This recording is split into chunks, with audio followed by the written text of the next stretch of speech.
education institutions, conducted by the IQAC AVMC VMRF deemed to be university. For this auspicious occasion on grant writing of this quality webinar, now I request Professor Dr. R. Lata, our Vice Principal Academics, Arupade VD Medical College, to give the welcome address. Ma'am, over to you, ma'am. Thank you, Dr. Frank. Good morning to one and all are present here. I, Dr. Professor R. Lata, Vice Principal, Academics, welcome you all on the behalf of Arupade VD Medical College and Hospital, Pondicherry. It's a great privilege and honor to me to extend a hearty welcome to all of you today for this IQAC 29th webinar. The topic is Developing a Quality Grant Proposal Across Higher Education Institutions, which is an apt topic under the current situation. First and foremost, I welcome our Dean, Dr. Rakesh Sehgal, who is also our IQAC chairperson for this program. I welcome you, sir. Next, I welcome Dr. P. Gyanasekar, who is the Director of IQAC for VMRF Salem for this program. I welcome you, sir, also. And I welcome our resource person for today's program, Professor Dr. Kumar Satish Ravi, who is a HOD and Professor, Department of Anatomy, AIMS Gorakhpur, UP. And he is also Editor-in-Chief for National Journal of Clinical Anatomy. I welcome you, sir. And I also would like to extend my welcome to our officials from VMRF Salem. And I would like to welcome Dr. T. Rajan, Vice Principal and IQAC Co-Chairperson for this program. And I would also like to welcome all the HODs, head of the institutions, HODs and faculties, and the IQAC coordinators for this program from the various institutions who are attending this program. I welcome you one and all. Now, Dr. Frank, you can take over. Thank you. Thank you, ma'am. Thank you, ma'am. Thanks for the warm welcome, ma'am. Now, I request Professor Dr. P. Gyanasekar, Director, IQAC VMRF, deemed to be University Salem, to give the keynote address. Over to you, sir. Thank you, Dr. Frank. Morning, all of you. It's a great occasion on this 29th webinar of the Quality Webinar Series being conducted by the IQAC and hosted by IQAC of AVMC Pondicherry. Let me first congratulate both the Dean and the IQAC coordinator of AVMC for coming forward to host this webinar, 29th webinar. We started this webinar series during the COVID time to reach out to our faculty and keep them engaged and keep them abreast of the quality happenings across the country. And it has now come to a stage that this has become a part of our calendar. Every alternate Saturdays, this webinar is happening. We have seen speakers from across the country speaking on various topics of quality. We also had a couple of speakers from outside the country too, who have shared their experience on how to improve quality in the various aspects of running the higher education institutions. In line with NEP, we have been taking care of engaging our faculty in improving quality teaching learning process. If you look at the recent outcomes of the Government of India, Ministry of Education, there is a lot of stress on research. We are also contemplating plans of categorizing universities as academic-based, research-based, and degree-offering universities. So research-related universities are going to be the future. Anything which is related or linked with research alone can flourish. We have been repeatedly telling in terms of engineering and technology, we used to tell industries have to come to the institution so that research will flourish and both the institution as well as the industry flourish. New concepts have to come out. So for all this, research is very eminent. And again, research involves plenty of time, plenty of money as well. So when we look at money, private institutions cannot afford to spend much on research. So that is where we rely on grants from various outside agencies. So when we rely on grants, most of us don't realize that being a private institution, it is really tough putting forward a project and getting funding. So this webinar would really be an eye-opener for researchers on how to approach various funding agencies and how to prepare granting proposals. That is one thing which is really important in research. So this topic, today's topic and today's speaker are very much relevant to today's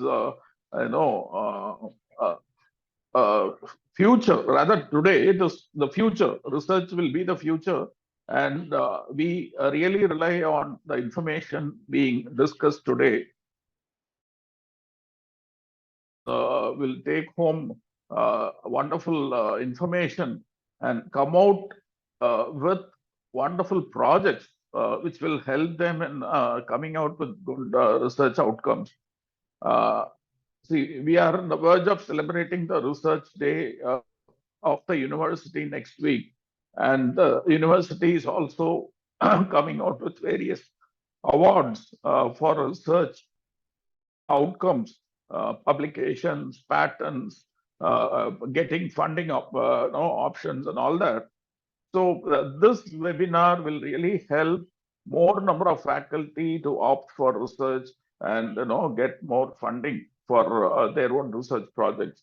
So with this, I once again congratulate the host, and I do hope we'll take home wonderful information at the end of the event. Thank you. Thank you, sir. Thank you so much for this wonderful words, sir, and also for sharing the history of how this webinar series started and on stressing on research and for the private institution for the grant, sir. Thank you, sir. Thank you, Frank. Yes, sir. And as our dean is in an unavoidable meeting, we kindly ask for an excuse that our dean will be joining us very soon. So we'll proceed with the webinar series. We have long waited for the talk of our renowned resource person, Professor Dr. Kumar Satish Ravi. For that, now I invite Professor Dr. T. Rajan, our Vice Principal Admin and IQAC Co-Chairperson, AVMC, to introduce the speaker. Over to you, sir.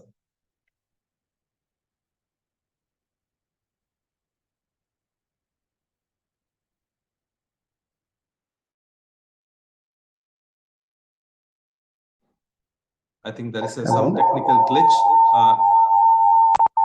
Yes, sir. We can. We are able to hear you now, sir.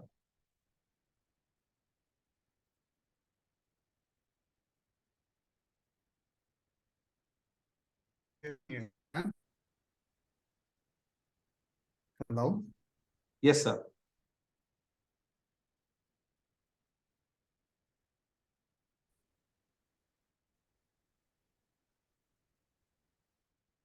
Frank, do you hear me?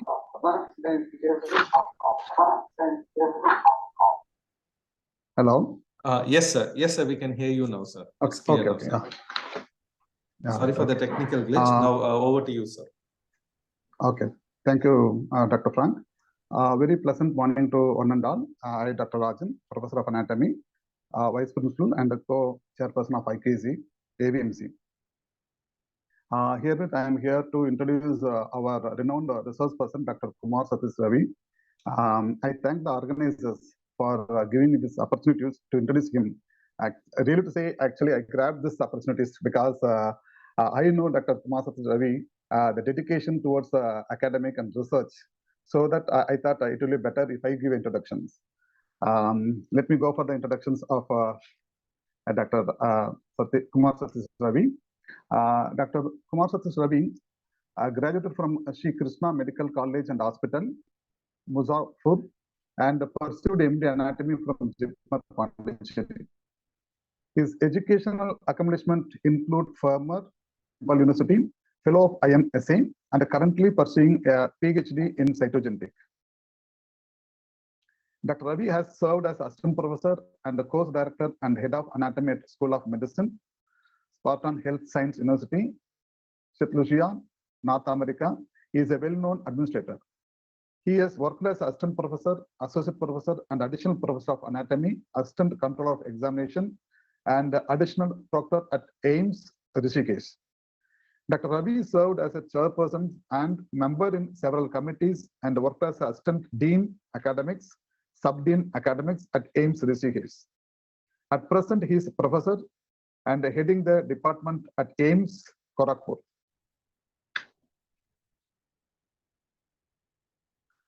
Dr. Ravi has received the Best Teacher Award in 2018 and Best Professor of the Year Award in 2021. In addition to teaching, he is an active researcher, has published several papers in international and national journals. He has also presented his research work at international, national, and regional conferences. And thrice he has been conferred the Best Paper Presentation Award for his research works. He was the only person to present paper in AACA from India. Being a distinguished speaker, he has delivered more than 30 guest lectures in various national and international CMEs and webinar and chaired scientific sessions in many conferences. He has received Young Research Award by Institute of Scholars, Anga Rashana by the Vibhashana Award, Distinguished Teacher Award during the National Conference of ASI and the SHOSA respectively. Dr. Ravi is a regular member of the American Association of Clinical Anatomists and the American Association for the Anatomist. He is a life member of SOSA, Anatomical Society of India, Indian Society of Human Genetics, and other 15 professional bodies. He is serving as a Vice President of Anatomical Society of India. He is also associated with several editorial boards and has served as a reviewer of renowned journals like Clinical Anatomy, Placenta, and more than 20 national and international journals and magazines. He is also editor of the global recognized book, Snell's Clinical Neuroanatomies, the first South Asian editions. He has 4 book chapters for the credit. He was a joint editor and a section editor of Neuroanatomy and Genetics. In 2020, he assumed the position of editor-in-chief of the National Journal of Clinical Anatomy, an official journal of the Society of Clinical Anatomists. Because of his commendable job, he could get the journal indexed under Scopus within a short time, which was very well appreciated by the anatomy fraternity. He also has successfully organized 4 webinars to disseminate knowledge under the aegis of SOSA and National Journal of Clinical Anatomy. He is recently elected as member of Federative International Committee for Scientific Publication from India. He is a board of study member of AIIMS Madurai and AIIMS Rishikesh. Dr. Ravi is a regular NMC inspector and has served as UG, PG, and PhD examiners, also subject expert in the selection committee of various institutes across the country.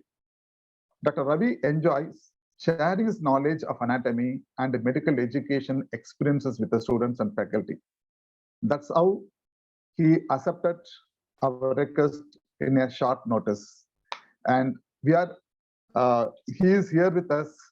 Now, over to you, sir. Thank you. Thank you so much, sir, for the such an elaborate introduction. I'm truly grateful to you and honored, sir. Kindly allow me to share the screen. Yes, sir. You can share the slides, sir. Frank, sir is our co-host now. Yes, sir. Sir is co-host, sir. He can share. You can share, sir.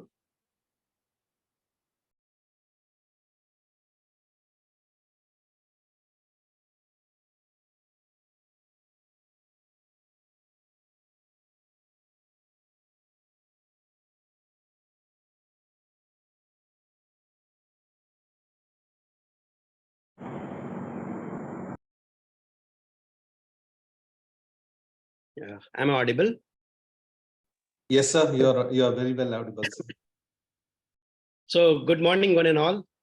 First of all, Honorable Dean of AVMC, Director IQAC, Vice Principal and IQAC Coordinator. I would like to thank Professor Rajan sir and team IQAC and administration of AVMC for inviting me to deliver the talk on the very much needed topic, you can say, in the present scenario, as the Director IQAC said, that is developing a grant proposal across higher education institutions. I must appreciate the administration and the management of AVMC, who regularly keep organizing faculty development programs, like as mentioned, CME conferences and the webinars for the development of not only faculty, but even the students, we can say. And I remember the first conference which I attended personally during my PG, I attended in 2007, and that was also at AVMC. That was PonCon at AVMC. This was the annual conference of the anatomists. And fortunately, I received the best paper presentation award there at AVMC. So whenever I heard of AVMC, I remember my first conference which I attended at AVMC. So without wasting much time, I would come to the topic. I do not claim the copyright of the images in this presentation. It has been taken from the various sources from the internet, especially the you say the Google websites. And by the grace of Almighty God, I have the honor to be associated with these masterpiece. I'm editor-in-chief, as mentioned by Professor Rajan sir of National Journal of Clinical Anatomy. The Snell's Clinical Neuroanatomy has been edited by me, and I'm the reviewer of Gray's Anatomy International Edition, which is expected to come by the year 2025. Now, when we listen to the topic, the very first question which comes to our mind is, what do you mean by this grant proposal? Or you say the grant writing. By the definition, if we say this grant writing or the proposal is the practice of writing or completing an application process for a financial grant provided by an institution or the government department, corporation, foundation, or trust. So when we say this, a grant proposal, basically it outlines a project idea.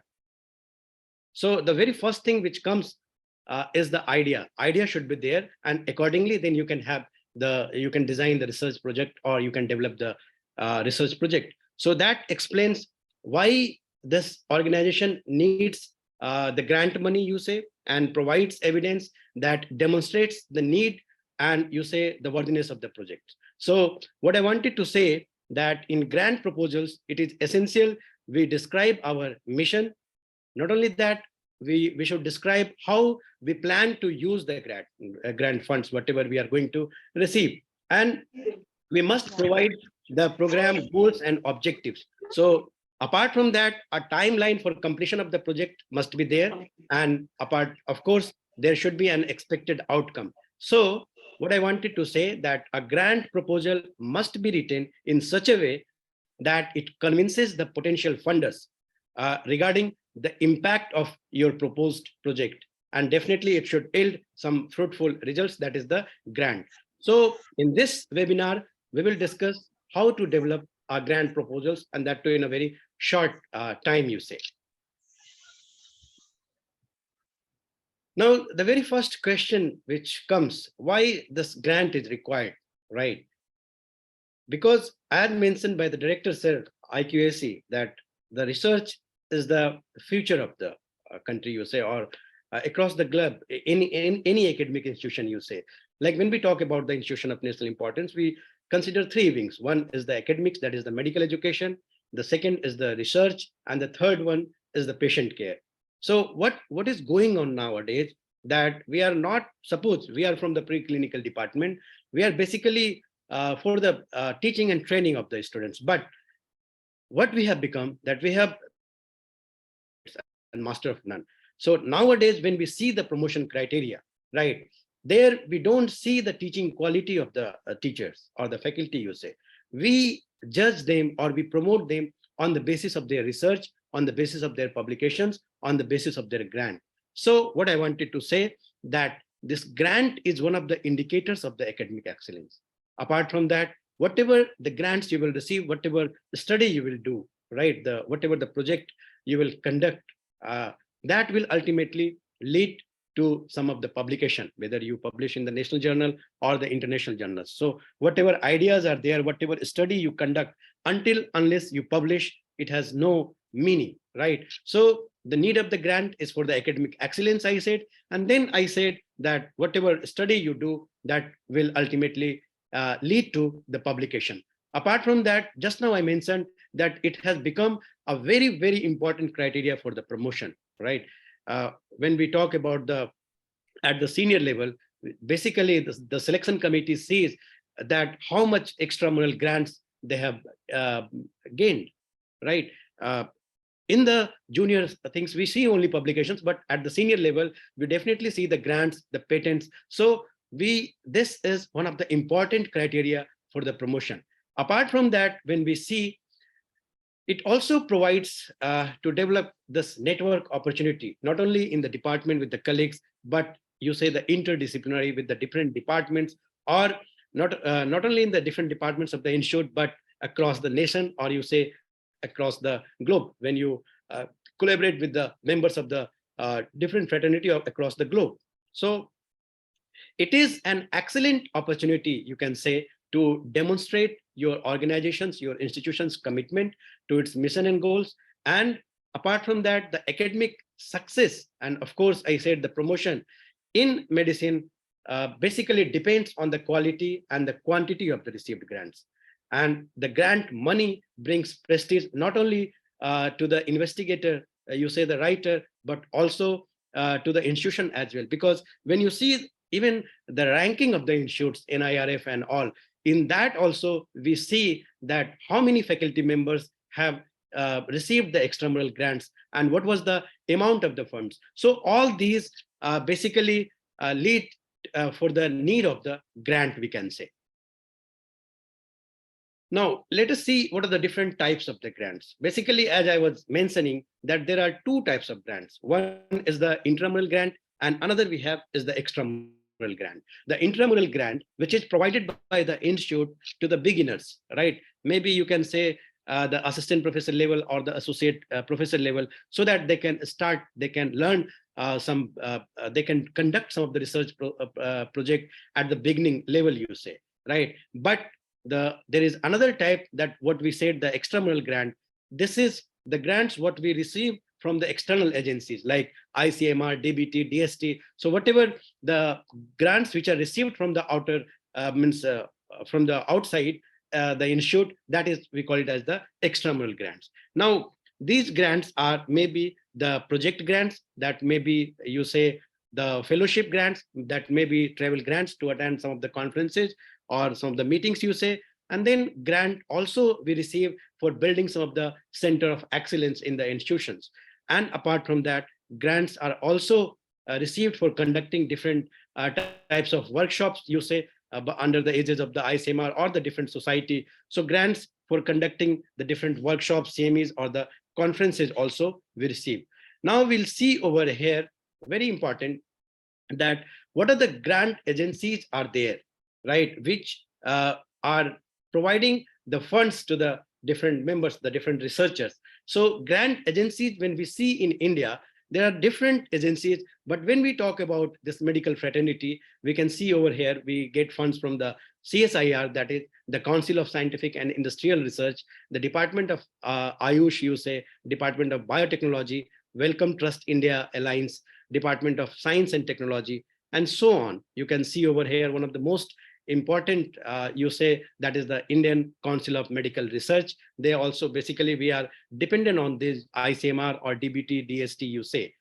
Apart from that, even the UGC, if you say, the UGC also provides the grants. And apart from that, even in the state, when we talk about in the state, we have some science and technology department, like when we talk about the Uttarakhand, we had the UCOST. So at the state level also, the science and technology departments, they give funds for different kinds of projects. When we talk about this international agencies, the most international agencies have a tie-up with India, and they will be funding usually thematic, like some of the particular disease, you say, like you can say about the carcinoma. In carcinoma also, sometimes it will be the oral carcinoma or the breast carcinoma. So funding is usually it is thematic. They will call for the proposal. And in case of the international agencies, usually they involve two principal investigators. One will be from the India and another will be from the foreign countries.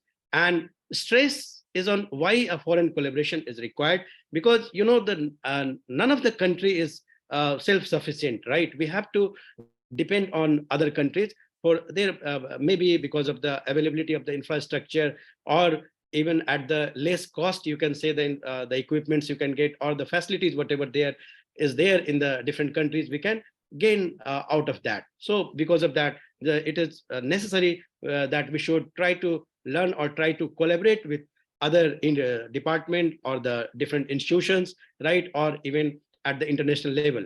So when we talk about this international agencies, it needs to get clearance from the Health Ministry Screening Committee whenever you are trying to get the funds from the international agencies.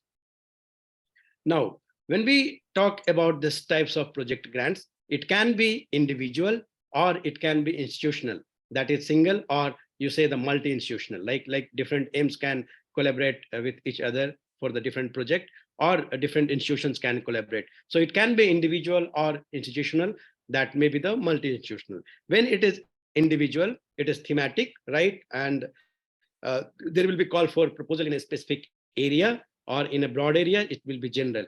When it is institutional or multi-institutional, it will involve the multiple investigators, right? There will be investigators from one institute, there will be other investigators from the other institutes, depending on the expertise. We try to involve the different investigators. Now, how this process goes. So before we proceed, let us know the whole process of application to acceptance. So usually some of the external agency, they call for this the proposal for the grants, right? And for that, the principal investigator or the collaborators, the most important thing, they should have an idea, right? And when they get an idea, accordingly, they prepare, they develop the grant proposal, and then they will be submitting to the agencies, and the agency will assign this proposal to the review committee. The review committee will refer and the review, and then if it is okay, right, the principal investigator will be asked to front of the committee, and accordingly the funds will be allotted. So before this proposal drafting or the developing this of the grant proposal is there are some steps involved. The very first thing, when you see getting started, preparing the proposal, and then ultimately we submit the proposal to the agencies, whoever has called. Now, before we start, right, we should make it very clear that this grant writing and this procuring demands time and money. So find a grant that matches your initiatives, and accordingly you try to create a proposal and participate in the entire selection. So what I wanted to say, that before you are starting to prepare or drafting the proposal, you must make it very clear that it will demand time and money. And it is not necessary that you will always be successful. You may or may not be successful. So sound knowledge of your project is mandatory. So be sure to have a strong understanding of your project that includes the desired outcomes, estimated timelines, you say, or other funding sources before you start writing. Suppose some agencies reject your proposal, then you can modify, and accordingly you to some other agency. So apart from that, the document management software helps you to organize and saves your lot of time. So these are the things you should keep in your mind before you start for the proposal. Now, what are the preliminary aspects? These three things are very important. You must understand this. That is the read the guidelines, understand the guidelines, and follow the guidelines. So once you are clear about this research idea, you will be starting this grant application. And for this, you have to be very clear about the guidelines which have been provided by the funding agency. So first, read the guidelines. We have many funding agencies, as I mentioned, that ICMR, DBT, DST, the Wellcome Trust, or the travel grants, etc., in which the requirements may be different, may differ. So accordingly, I'm requesting that you must be thorough with the guidelines. So you must read the guidelines and then understand the guidelines and follow the guidelines meticulously. And apart from that, you must use the key terms, whatever there in the proposal that the funding agency used to describe what they want to fund. So if you use those key words or the terms, right, that will also help in getting you the fund. Now, when we see over here, there are different parts of a grant application. We will be discussing one by one. Like we have the title of the proposal, the grant. Then we need to have the abstract or the summary of the proposal. Then the problems that needs a statement, that is why, the goals and objectives, what you are going to do, and then how you are going to do the methodology. Apart from that, the project management, the quality of the principal investigator or the institution. So it will have the evaluation plan, the dissemination plan, the whatever the references, means whatever the work has been done already. So that references you need to cite. And then the most important, that is the budget and narrative. And apart from that, there will be some appendices, annexes, like you will be getting some approval letters from the insureds, that ethical committee, or you say the research review committee approval, or the dean for the accounts details, or the undertaking. So all these annexes also you need to enclose with your proposal. So coming to the most important, that is the problem statement or the idea, what we say, right? So make a compelling case why your idea should be funded, right? What is the idea, or you say the problem you want to investigate or you wish to address? So why this research is important, right? And who will be benefited? What related researches have been done so far? And apart from that, how your idea is different from what has been done, or why it is now needed, because already some work might have been done. So you need to justify that how your research is different from what the previously has been done and why it is required. Apart from that, what I wanted to say, that state the problem, the idea, state whatever is the known, right? You review the literature, describe the gap, and why this gap to be filled. So all these things must be there in your this grant proposal. So a grant, you can say in other words, that it is a plan that should convince yourself, not only yourself, but your team, your institution, and then definitely if you are able to convince yourself, your team, and the institution, it will definitely help convincing the funding agencies as well, and there will be chances that you might get the fund, the grant, right? Like when I talk about myself, we have submitted a proposal to ICMR to assess the nuclear abnormalities in patients undergoing radiotherapy, so as to you say the facilitate the categorization of the oral cancers into those patients which are suffering from the oral carcinoma, which respond to the radiotherapy, and those patients which are radio resistant. So apart from that, also to assess the prognosis based on the quantification of the nuclear anomalies. So this was the project which I have submitted to this ICMR. Now, the goals and objectives, what? So convey the essence of the proposed work in terms of what will be achieved, the goal, right? At the end, that is the hypothesis, you say, right? So whatever is the goal is there, and break down these goals into some specific, you say, the measurable objectives. It may be the primary objectives, it may be the secondary objectives. So you need to break the goal down to specific measurable objectives, you say, so that the outcomes of which can be measured to determine whatever the actual accomplishments will be there, right? So it should tell what is achieved. That is the idea behind that. So in the what we submitted the proposal, we will be quantifying the nuclear anomalies with doses of the radiation, like 4 gray, you say 12 gray. So accordingly, different what I wanted to say.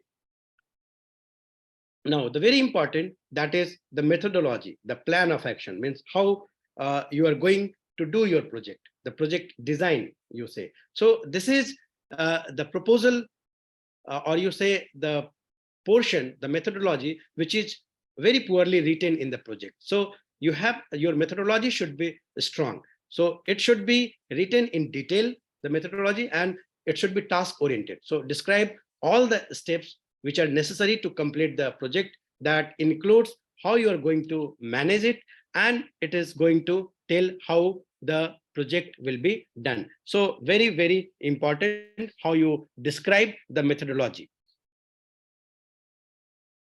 Now, when you see this investigator over here, right, they have the multiple responsibilities. You can see over here, the ethics, approval, informed consent, the medical care, the staff supervision, investigational product, the safety reporting, the monitoring and the audit. So with all these responsibilities, when you see as a principal investigator, describe that you are the right person to undertake this project, right? You have to justify that you can do this project much better than the others. And you should be able to convince and gain the confidence of the funding agency that you are capable of accomplishing what you have said in your proposal, right? So highlight all your expertise, whatever the experience or the expertise you have with regard to your project, the proposal, right? And clearly indicate the responsibilities of who all are involved in the project. So you will be having the co-PI or the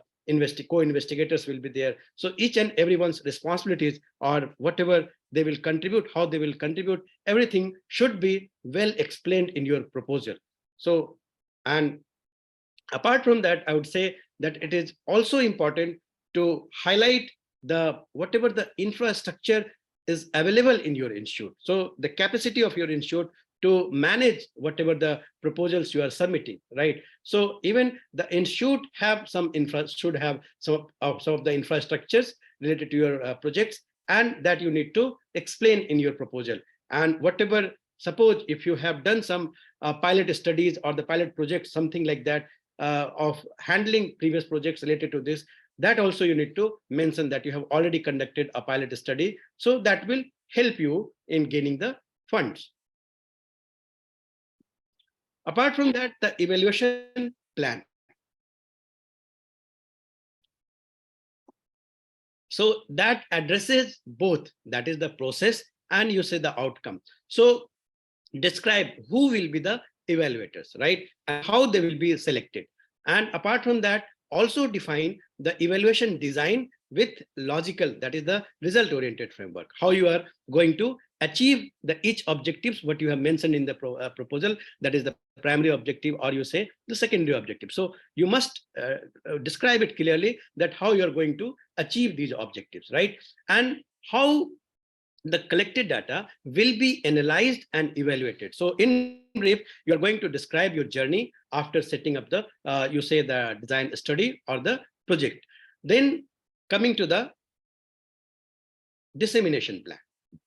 So you are going to mention how the results of the study will be disseminated to the stakeholders, you know, so it can be in the form of some of the applications, or you say it can be in the website, or ultimately whatever study you conduct, whatever projects you do, definitely you will try to publish in some of the journals or the books.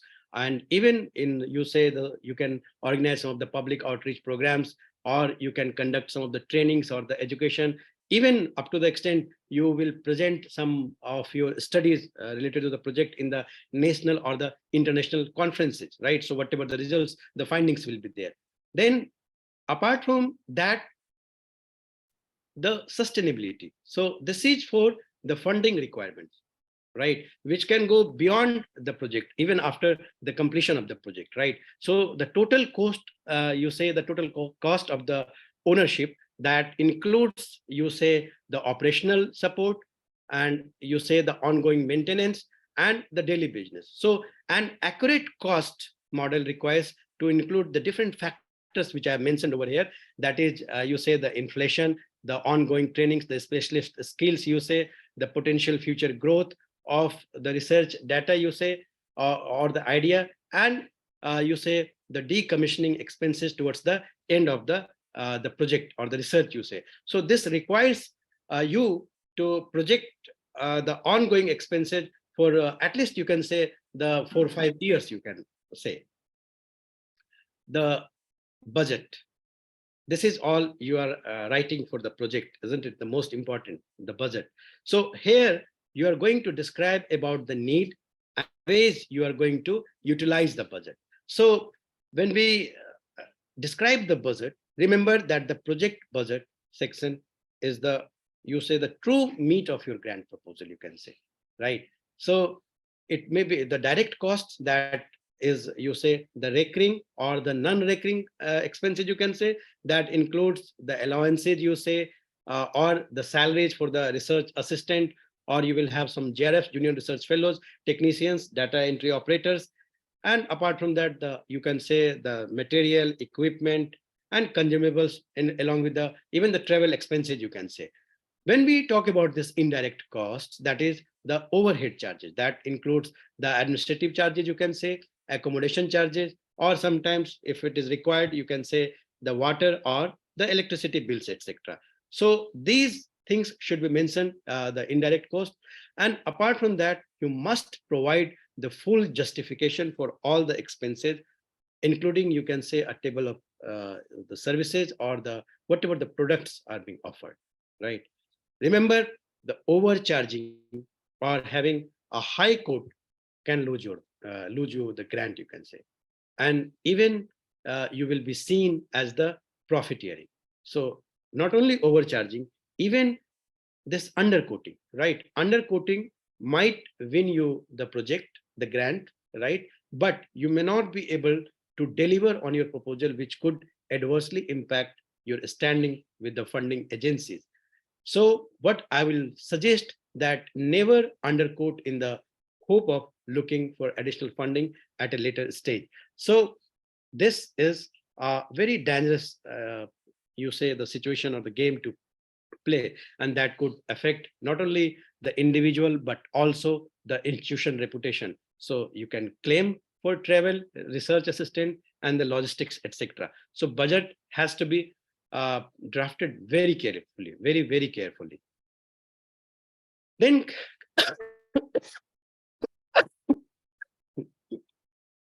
sorry.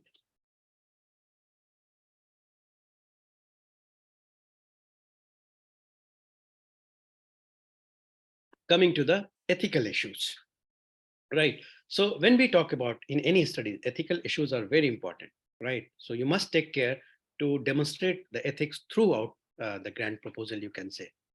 So from the stage of the writing, you say, the implementation or the execution, during the evaluation or reporting, the ethical part must be taken care of. You must address any sensitive issues if it is involved, or even some of the conflict of interest is there, right? You must mention in the project. So these things are equally important. Then coming to the evaluation criteria. Now, the evaluation of the grant proposal, right? So the credibility of the principal investigator or the applicant, you say, their professional standing, you say, or you say the current commitments, the personal integrity, the experiences, all these things will matter, right? When you see this application will be evaluated on the basis of the technical merit, right? That is whether technically and the scientifically your application is sound or not, right? It should answer all the questions that I said, why, what, and how. So this your application should be able to answer all these questions. Then coming to the institution, whether it can support the proposed project and whether it can effectively manage the resources which will be provided, right?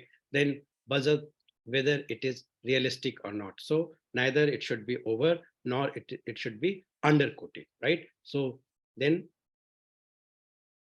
you will be getting.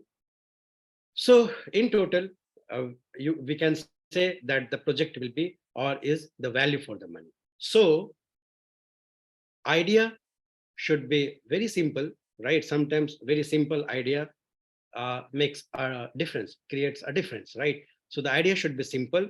It should be, you can say, the relevant or implementable with, you say, the promising or the potential impact, you can say, right? And the principal investigator or the applicant should have the capacity to deliver on the promise with the potential CV, you can say, means the background, right? So the institution should be able to provide this conducive environment, and that there should be the oversight for the study. So we can say the study is of value for the money. So these things should taken into consideration. That is the idea. The applicants, you say the integrity and the professional background, right, or the previous experience, I said, and the institution should be able to provide the you say the environment, the conducive environment. So before you send your proposal, right, I would suggest that read the call, whatever the guidelines are there, you must read the call thoroughly and study the targeted funding agency, whatever its requirement is there. So I would suggest that you must read carefully, right, and speak to the call to identify the use of the keywords, you say, or the phrases, whatever is mentioned in that, right. Apart from that, you should review and re-review again to check whether any requirement, whatever is there, has not been addressed. So when you re-review your proposal, right, then those things can be taken care which you have missed. So, and very important, you must note the deadline, whatever has been given, and you should be punctual. You should not wait for the last date. Then requirements. So know your funding, the funding agencies, what I said, in the country, or you say the outside the country, right? So it is very, very important to know whom you are writing, right? So as I mentioned earlier, that in India we have DBT, DST, etc., and other international agencies are also there which provides funds. So it will include a panel of members who are the experts, because suppose if you are applying in ICMR, right, they have their experts, the panel of the experts, right, and even not only the experts from your subject, even the non-experts will be there, right, who will be seeing the technical things, etc. So write the proposal clearly without any jargon. Means it's not necessary that you should use some complicated words, right, just to impress the experts, the reviewers. There is no need. Avoid jargon and follow the specifications and the guidelines. Like you can talk about the font, you can talk about the margins or the proper spacing. All these things, whatever is mentioned in the guidelines, you must take care of those things. I would suggest it is very important to avoid plagiarism, right? Or you should not claim that my work is ultra novel, right, and no previous work exists, right? Or you say dismissing the existing research rather than you should work with them. And the little evidence gap, all these things should be avoided, right? So you should hope that reviewers will figure it out, and whatever you will try to ignore, right, you will try to hide. So once the reviewer will get to know that your claim is fake, false, then you may be blacklisted like that. So there may be, you will lose the chances of getting the funds, the project's approval. So these things you should avoid. Now the question arises, what do you mean by the good application, right? The good application will provide the whole well-focused research plan, right? It will have the specific aims, the simple and the very simple and the specific, I said. It will link the hypothesis to the specific aims. It will explain the method chosen to the test every hypothesis, right? Methodology should be clearly defined, and don't wander from the main theme. Whatever the theme is there, you should stick to that. And apart from that, a conceptual model can clarify the idea. So this will have the good application. Apart from that, I said you should not claim that this is ultra novel or something like that. Be realistic, not overly ambitious, right? Discuss the potential problem areas, discuss possible solutions, explain the rationale for your decisions, right? And be explicit. Reviewers cannot read your mind. So don't assume that they know what you want to say. So it is better to explain things clearly. Similarly, prepare a reviewer-friendly application, right? Because they will have not much time by seeing your application. It should make it so clear that there should be no confusion, right? So prepare a reviewer-friendly application, be well organized and clear, use logical transitions between sections, make tables and figures wherever it is required because it is easy to view, right? And eliminate all the misspellings and the typos errors, right? So we should avoid that. Good presentation will keep your viewers happy. You should present well, right? And how to prepare the PowerPoint and all, you should be thorough about that. So make your application easy to read and easy to understand. Convince reviewers to advocate for your idea. The reviewer should be so happy after going through your application that they should become your advocate that no, this project is really good, we should fund them, right? So try to have that kind of things. So get reviewers on your site. Now, when we see over here, who signs on the line, right? When we talk about being the PI or the co-PI and all the co-investigators, PI, one who has conceived the idea, the primary person who has the idea, the co-PI who conceived the idea or has 50% or more share in the project, you say, right, duties. And co-investigator, maybe the clinical collaborators or the technical collaborators. The question arises, can you sign your own application as the authorizing signatory? No, never do that, right? The dean, or you say the director or the head of the institutions only has the authority to sign your application. Now, the components of a grant proposal, right? In the part 1, you will see the name of the institute submitting the project proposal, the state, name and designation of the executive authority of the institute forwarding the application, the project title, it should be very clear and concise so that the reviewer should be attracted towards your project. The title is equally important. The category of the project, please tick whether it is research and development or program support. So whatever it is there, you should tick accordingly. The specific area decides which review committee it will go to, right? And duration, usually it is of 3 years, depending on the call. The total cost you should mention. Is the project single institutional or the multi-institutional? You should mention. If it is S, it is single institutional, you should mention S. If the project is multi-institutional, please furnish the following name of the project coordinator, right? Whoever will be the project coordinator, the affiliation and the address, the scope of the application indicating the anticipated product and the processes. Then coming to the part 2, part 2 will have the project summary and the particulars of the investigators. When we talk about the part 3 will include the technical details of the project. That includes the origin of the proposal, why this study should be done, or how much it is socially relevant, right? Then rationale of the study, hypothesis and the key questions, the current status and development in the subject, whether it is at the national level or the international level.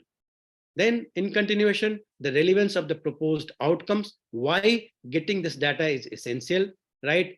Preliminary work has been done or not, it is very important, right? The proposed objectives, whatever is there, the primary or the secondary, the work plan, the methods of each objectives, then the connectivity of the participating institutions and the investigators, right? If it is the multi-institutional projects, then alternate strategies. If the proposed experimental design or method doesn't work, what is the alternate strategy? You must include the references, the timeline, the names of the 5 experts in the field, and then it will include the CVs. Now, so ultimately, good research grant is a result of good ideas, right? The good grantsmanship, you can say, the good presentation, and ultimately the good review. So this is all about this developing a grant proposal. So you have put your best efforts, and still if it is rejected, don't worry, right? It is a normal course of time. So it is an experience, ponder on the weak points, and then again try, right? So I have tried to share my little bit of experience. As I mentioned that we are being faculty member of a medical college, we are all jack of all trades. None. We are not scientists, we are not researcher, but being catering the 3 wings of the institute, we are taking care of the academics as well as research. So this is all about. I hope it will be helpful. And over here, I would like to give due credit to my team, because of their support. This is my small team of Department of Anatomy at AIIMS Gorakhpur, and because of their support, I'm able to do something. Thank you. Thank you so much. Thank you, sir. Sir, there is a query in the chat box stating, please explain about IOH charges, whether it will be decided by the institute or by the funding agency. See, you have to mention institution the institution will be giving the charges. They have declared, right? So that you have to mention. I hope the query was clear to Mr. Dr. Mohan Damodare. Right. If there are any other queries, if anyone wants to ask any question, can unmute themselves and can raise up their queries. If somebody needs the PowerPoint, right, they can email me. I will share the PowerPoint so that the funding agencies are there, they can go through that, because those agencies I have taken the name from the scientist, Dr. Deepak Modi. I will give full credit to him, right? So if anyone wish to have these PowerPoint, right, I will be happily sharing with them so that they can know the details and if it can be helpful to them. You can have my email ID. I will write over here. If any queries will be there, that also I'll try to help you out. Sir, good morning, sir. Good morning, sir. Sir, can you hear me? Yes, sir. Good morning, sir. This is Dr. Sendil Kumar from Vinayaga Mission Kirbanandavarar Engineering College, sir. So I have a basic question, sir. Your presentation was very nice, sir. Thank you so much, sir. So my question is, what will be the expectation of the evaluators, sir? So do they expect some indexed publications in our biodata while evaluating our Definitely, sir. See, if you have the background, you have the experience, if you have already sound background, you have worked in some of the research projects and you have published, right, in a journal which is indexed and having good impact factor. So definitely that will have a positive viewpoint of the reviewers, right? And that will support. And apart from that, suppose already you have done some pilot studies related to your project, right? And the results are significant. And if they consider, they think that no, this project should be done on the larger scale. So that will be a positive side. So definitely the CV or the work experience or your publications, right, will have some implication. Thank you very much, sir. Thank you. Good morning, sir. Good morning. This is Dr. Ambujam from Vinayaga Missions Medical College, Karaikal. Excellent presentation and need of the hour, sir. Please share your mail ID so that I have shared in the chat box, ma'am. I have shared in the chat box. And please write to me. Definitely, I will share with you. And I'll share in the groups also, because my aim is to that most of the people should get benefit.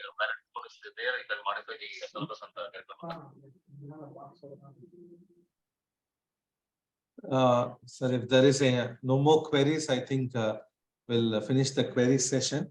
And sir, thank you so much, sir, for this wonderful talk and imparting such a great knowledge on this grant on such a very short duration, sir. I think which will be very useful for us to maintain a quality grant. And also, I think it will be very useful for our career, sir. Thank you so much, sir. Thank you, sir. And I request everyone to kindly fill the feedback form. We have given the link in the chat box. And sir has also has given his mail ID in the chat box. So anyone has any queries can personally mail him, and you can get his PPT also from him. Thank you, sir, for your generous presentation and giving your I'm honored, PPTs. But I must appreciate Professor Rajan, sir, who is actively involved and conducting so many conferences, webinars. The team of AVMC, I really hats off to you, sir. Right. Thank you for inviting me and giving me this opportunity to deliver this lecture. Right. Though it is not my expertise, but because I was requested, I tried. I hope I justified a little bit. Thank you, sir. Yeah, yes, thank you, sir. Thank you so much, sir. Now, feeling gratitude and not expressing it it's like wrapping a present and not giving it. So hence I request Dr. T. Prasad, our IQAC coordinator, AVMC, to present the vote of thanks. Over to you, sir. Thank you, Dr. Frank, and very good morning to all. I deemed it a great honor and privilege to propose the vote of thanks on this memorable occasion. Let me start by first giving glory to Almighty God for making today's occasion a resounding success. First of all, I would like to thank my Dean Sir, Dr. Rakesh Sehgal, for his guidance and encouragement. Next, I would like to extend my thanks to my Vice Principal, Dr. Rajan Sir, for his constant support in all our endeavors. I would also like to thanks to Dr. Lada, Vice Principal Academics, and Dr. Mahaleshmi Madam, Dean HP, for the support and guidance. Next, I'd like to give extended thanks to Dr. Nanaswara Sir, who has been a backbone in IQAC and for his unstinted support for this event. My heartfelt thanks to resource person, Dr. Kumar Sir, for gracing this occasion with this wonderful talk. It was a pleasure listening to you, sir. A wonderful talk. I would also like to thank the participants from both from AVMC and from other institutions for that. I owe my gratitude to my team IQAC for the full cooperation making this program a resounding success, because without them nothing would be possible for us to do. Before I conclude, I thank one and all. Thank you all. Thank you all. Thank Thank you. you all. And one gentle reminder, kindly fill the feedback form which we have given in the chat box. Thank you all for this webinar. Thank you. Thank you so much, sir. Thank you. Thank you. Thank you, sir.